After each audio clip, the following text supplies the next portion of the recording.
Okay, so I was just on Miller's website and see that they have a update out for the Trailblazer and Big Blue, and I think it's kind of interesting that the update appears to be identical between the Trailblazer and Big Blue.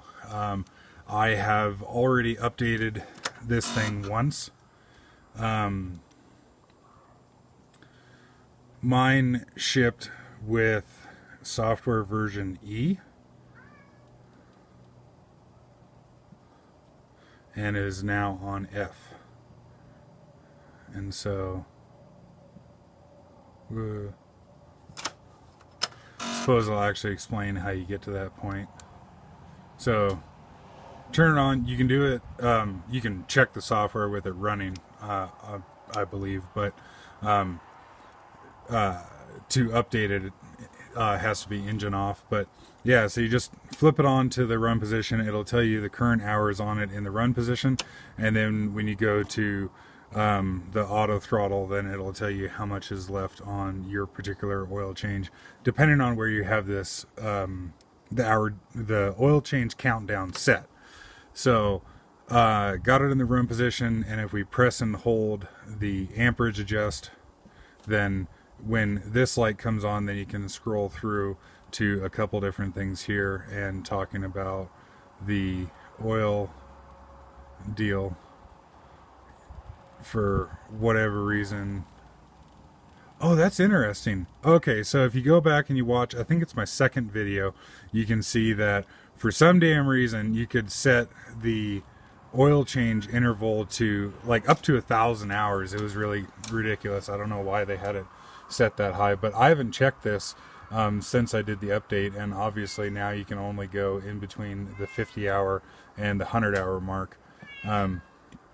So yeah, we're in the menu, scroll through software. I am currently on software F, and then if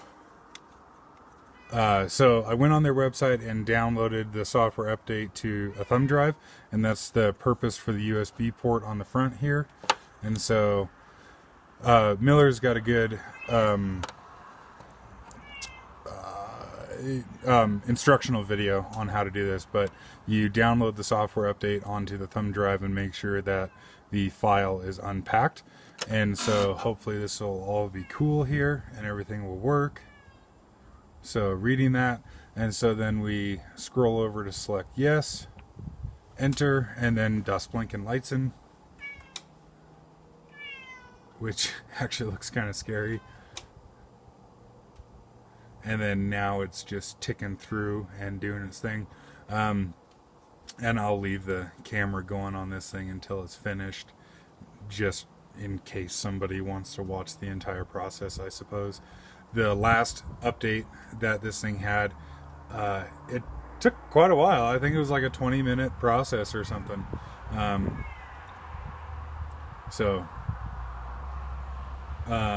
the last update that I did, it was doing its thing and counting down and everything, and then it did a like disco strobe on all the lights and everything a couple times, and I forget if it said all done or what, but yeah, I'll just let that do its thing, and if you feel like watching the entire process, then there you go.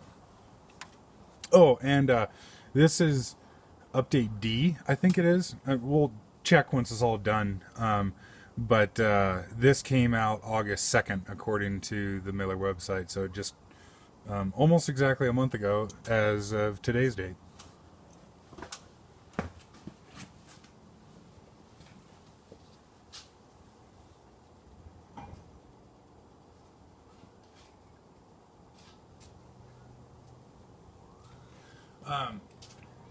And I guess while the camera's gone and it's recording and everything, so you can see I've got almost 500 hours on this thing. And when I hit 500 hours, then I'll change the oil on it and take a video talking about my experience with it and everything.